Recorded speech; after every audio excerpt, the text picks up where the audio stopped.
ये हमारा CRO है। आज हम CRO में फ्रीक्वेंसी और एम्पलीट्यूड मेज़रमेंट करेंगे।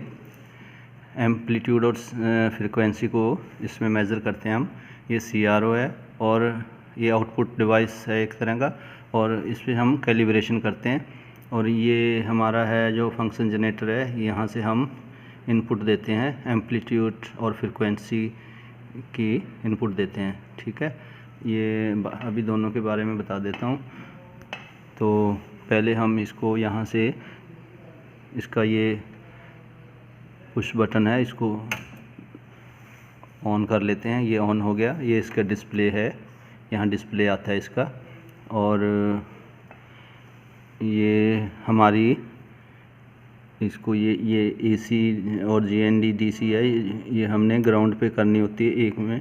फिर इसको, ये इसकी पोजीशन वाले बटन है, यहाँ से हम इसकी पोजीशनिंग सेट करते हैं। ऐसे सेंटर में ले आते हैं जहाँ से, ऐसे।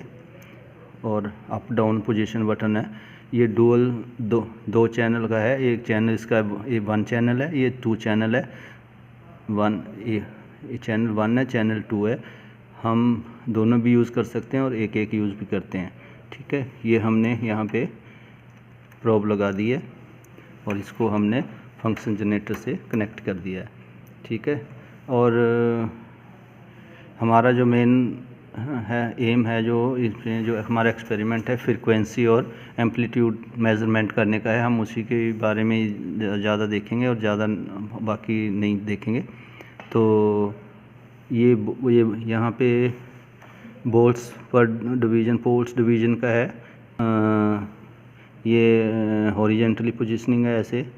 ये बटन, ये हॉरिजेंटली पोजीशनिंग है, ऐसे इधर उधर करना हो सेटिंग। और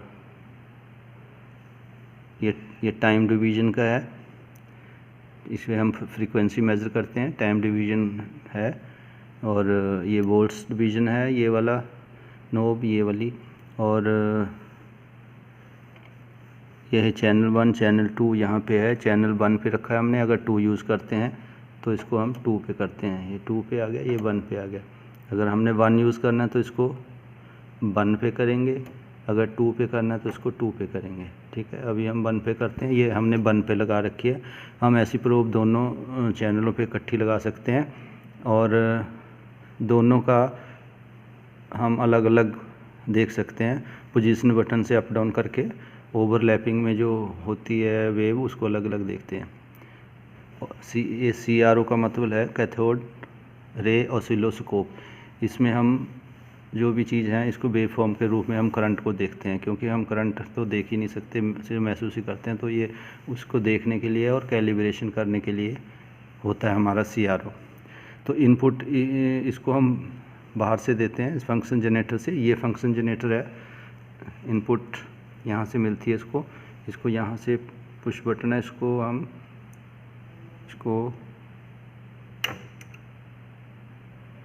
यहाँ पे कर दिया। ठीक है, और ये इसका पुश एम्पलीट्यूड है। यहाँ से एम्पलीट्यूड कम ज़्यादा होता है, ये देखिए।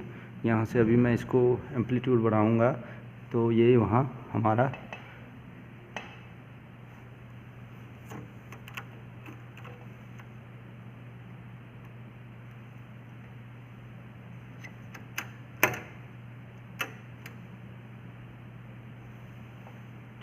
इसको AC पे कर देते हैं, AC पे। तो यहाँ से हम अलग अलग इनपुट दे सकते हैं। अभी AC पे है, तो अभी हम इसको, ये ट्रायंगुलर है और ये स्क्वायर वेव है। ठीक है, स्क्वायर वेव है।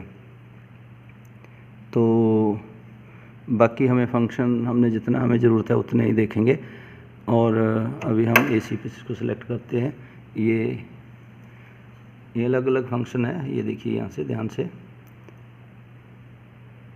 AC पे प्रेस कर दिया हमने। और ये ध्यान रहे कि ये जो जितने भी इसके नोब या बटन हैं, जो भी हैं, ये प्रेस ना हो। सबसे पहले इनको अनप्रेस ऊपर कर लीजिए, मतलब कि प्रेस ना हो, प्रेस ना किए हों। और उसके बाद जो चीज़ हमें चाहिए वो पुश कर लें हमने। ठीक है, ये रेंज है, यहाँ हर्ट्ज़ लिखा है। यहाँ हर्ट्ज़ में हमें दिखाता है जब ये ब्लिंक ये एलईडी ग्रीन यहाँ पे आए तो हर्ट्स हमारा हो रहा है, और अगर यहाँ पे है तो किलो हर्ट्स है। ठीक है, ये इनकी रेंज है 10 किलो हर्ट्स, 100 के 1 मेगा 1, और 110 हर्ट्स, 100 हर्ट्स, 1 किलो हर्ट्स। तो ये अलग अलग इसकी रेंज है। जिस रेंज में हमने रखना है तो उस रेंज के अंदर ही हमें यहाँ फ्रिक्वेंसी को हम सेट कर सकते हैं। अभी यहाँ देखिए, ये फ्रिक्वेंसी जो हमारी दिखा रहा है मीन्स कि 5 किलो हर्ट्ज़ दिखा रहा है, तो यहाँ भी हमारा 5 किलो हर्ट्ज़ के करीब ही है। देखिए यहाँ डिस्प्ले में देखिए 5 किलो हर्ट्ज़ ही है। ठीक है, तो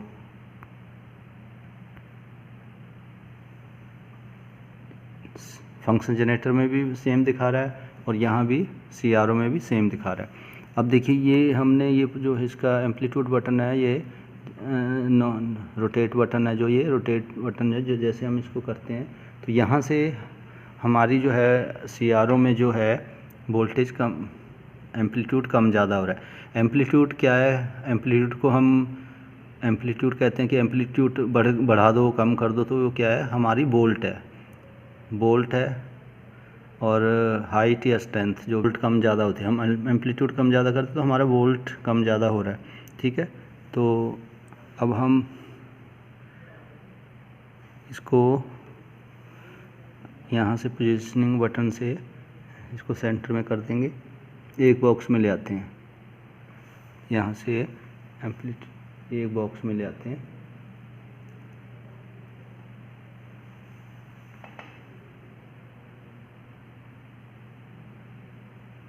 ये हमने पोजीशन बटन से इसको सेट कर लिया है। ठीक है, और अब ये वोल्ट्स पर डिवीज़न है। अगर हम इसको रोटेट करेंगे, कम ज़्यादा करेंगे, तो ये हमारी डिवीज़नें बढ़ा देगा, लेकिन जो हमारी जो है एम्पलीट्यूड है उतना ही रहेगा। ये देखिए यहाँ पे 0.1 वोल्ट का एक बॉक्स है हमारे पास। ये देखिए एक बॉक्स है, 0.1 वोल्ट का एक बॉक्स है, मतलब हमारा एक बॉक्स की जो वैल्यू है 0.1 वोल्ट है। तो जब हम इसको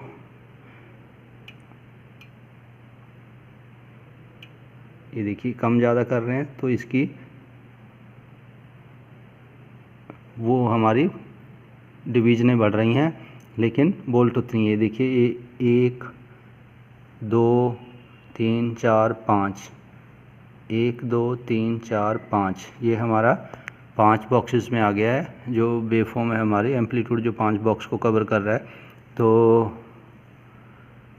0.1 का था, वोल्ट का था, तो इसको आप मल्टीप्लाई कर लीजिए, तो ये हमारा एक बॉक्स हमारा 20 मिली वोल्ट हो गया। अभी जो दिखा रहा है हमारा 20 millivolt, 1 2 3 5 20 millivolt into 5 हमारी उतनी ही वैल्यू दिखा रहा है। ठीक है, ऐसे ही इसको मेज़र करना है, बाकी ठीक है। और ऐसे ही फ्रिक्वेंसी होती है इसकी। यहाँ से हम फ्रिक्वेंसी की रेंज सेलेक्ट करते हैं इसको रोटेट करके। तो ये जैसे दिखा रहा है, ये टाइम पीरियड होता है ऐसे। तो जैसे हमारी वेव ये हमारी वेव यहाँ से शुरू हुई तो यहाँ पे ख़त्म हुई, तो ये कितने मतलब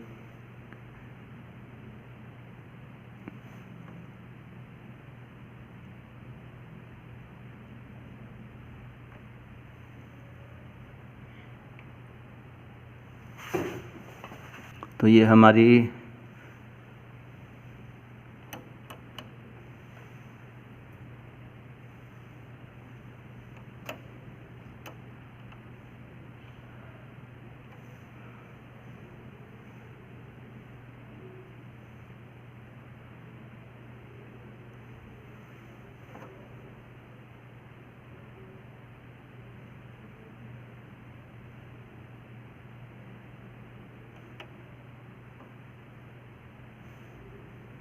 ऐसे कर लेते हैं इसको। हमारी यहाँ से वेव शुरू हो रही है, यहाँ से यहाँ तक, तो ये 1 2 ये 2 बॉक्स में आ रही है, तो हमारा 0.1 मिली सेकेंड टाइम दिखा रहा है इसमें, मतलब एक साइकिल पूरा हमारा हो रहा है। एक बॉक्स 1 मिली सेकेंड का है, तो ये 2 बॉक्स में आ रही है, ठीक है, एक साइकिल तो हमारा इसमें ये कंप्लीट हो रहा है। टाइम पीरियड ये है हमारा यहाँ से लेके यहाँ तक। एक बॉक्स 1 मिली सेकेंड का है, तो 2 मिली सेकेंड में हमारी एक साइकिल पूरी हो रही है, ठीक है। तो ये टाइम पीरियड होता है, ठीक है। तो हर मतलब कि एक सेकंड में 50 साइकिल, कहते नहीं हम 50 हर्ट्ज़, तो 50 हर्ट्ज़ मतलब कि एक सेकंड में 50 ऐसे साइकिल पूरे हो रहे हैं। और ये होती है हमारी, ये जैसे ये है, ये हमारी पीक वैल्यू होती है, हाई जो होती है यहाँ पीक वैल्यू होती है ये। तो हम जब हम ये पॉजिटिव, ये नेगेटिव, ये पॉजिटिव, ये नेगेटिव, जब हम कहते हैं कि पॉजिटिव और नेगेटिव, तो ये पीक टू पीक वैल्यू हमारी यहाँ पे है, ठीक है।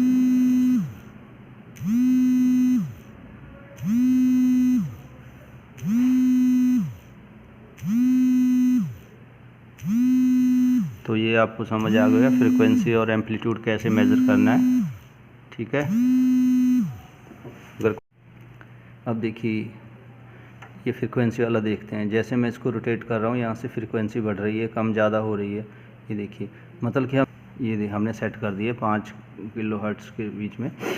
और अब यहाँ देखिए, यहाँ भी सेम आ रहा है, यहाँ पे डिस्प्ले में, यहाँ पे भी। और यहाँ देखिए जैसे इसके कम ज़्यादा कर रहे हैं, बढ़ा रहे हैं, वेवफॉर्म कैसे हो रही है, देखो ये देखिए, हमारा फ्रीक्वेंसी कम ज़्यादा कर रहे हैं, ये देखो, ठीक है। एम्पलीट्यूड हमारा उतना ही है, एम्पलीट्यूड को हमने छेड़ा नहीं। एम्पलीट्यूड को यहाँ से फ्रीक्वेंसी हमने फंक्शन जनरेटर से सेट करनी है, और यहाँ से हमने यहाँ देखिए, यहाँ से हमने बोल्ट देनी है, कितनी बोल्ट हमें चाहिए, हमने कितनी बोल्ट लेनी है यहाँ से ऐसे, ये देखिए वेवफॉर्म की हाइट बढ़ रही है, बोल्ट हम बढ़ा रहे हैं, ठीक है। ये जो फंक्शन जनरेटर का है, ये सिर्फ बोल्ट पर डिवीज़न दिखाता है, वैल्यू हमारी उतनी ही रहती है, जितनी बोल्ट हम फंक्शन जनरेटर से देंगे वैल्यू हमारी उतनी ही रहेगी। वो यहाँ पे हमें जो होगा बोल्ट पर डिवीज़न शो होगा, ठीक है। और अब ये फंक्शन जनरेटर का आपको पता चली गया, ये इसकी रेंज है, रेंज कितने हर्ट्ज़ की रेंज तक हमने फ्रीक्वेंसी रखनी है। ये हमारे फंक्शन है, AC स्क्वायर वेव, ट्रायंगुलर, ये है, ये ऊपर वाले सारे आपको पता चल गए। और ये फ्रीक्वेंसी की रोटेशन बटन है, और ये फाइन है, ठीक है। ये हमारा एम्पलीट्यूड का है, बस हमें इतनी जितनी ज़रूरत है उतने हम लेंगे। ये चैनल, ये फंक्शन जनरेटर का बस इतने फंक्शन होता है कि यहाँ से हम इनपुट देते हैं फ्रीक्वेंसी और एम्पलीट्यूड, और वेवफॉर्म का फंक्शन यूज़ करते हैं, ठीक है। और बस इतना ही फंक्शन जनरेटर का फंक्शन होता है, जितना हमें ज़रूरत है उतना मैं बता रहा हूँ।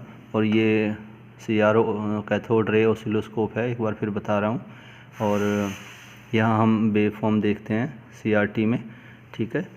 और ये इसकी डिस्प्ले है, ठीक है। ये चैनल 1 है, ये चैनल 2 है, ठीक है। ये टाइम डिवीज़न वाला है, जैसे ये वोल्ट्स डिवीज़न पर डिवीज़न वाला है, टाइम डिवीज़न वाला है, ठीक है।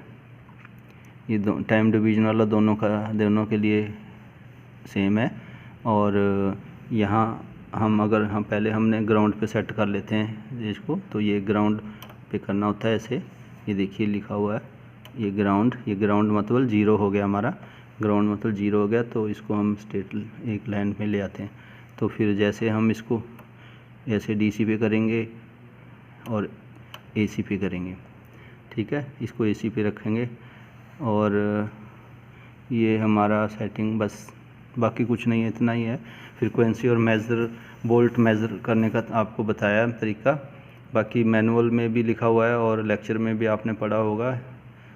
तो ये इतना ही प्रैक्टिकल है, इसको करके देख लीजिए। अलग अलग तरीके से अलग अलग रीडिंग जो आपने जैसे मैनुअल में लिखा होगा उसके हिसाब से ले लेनी है।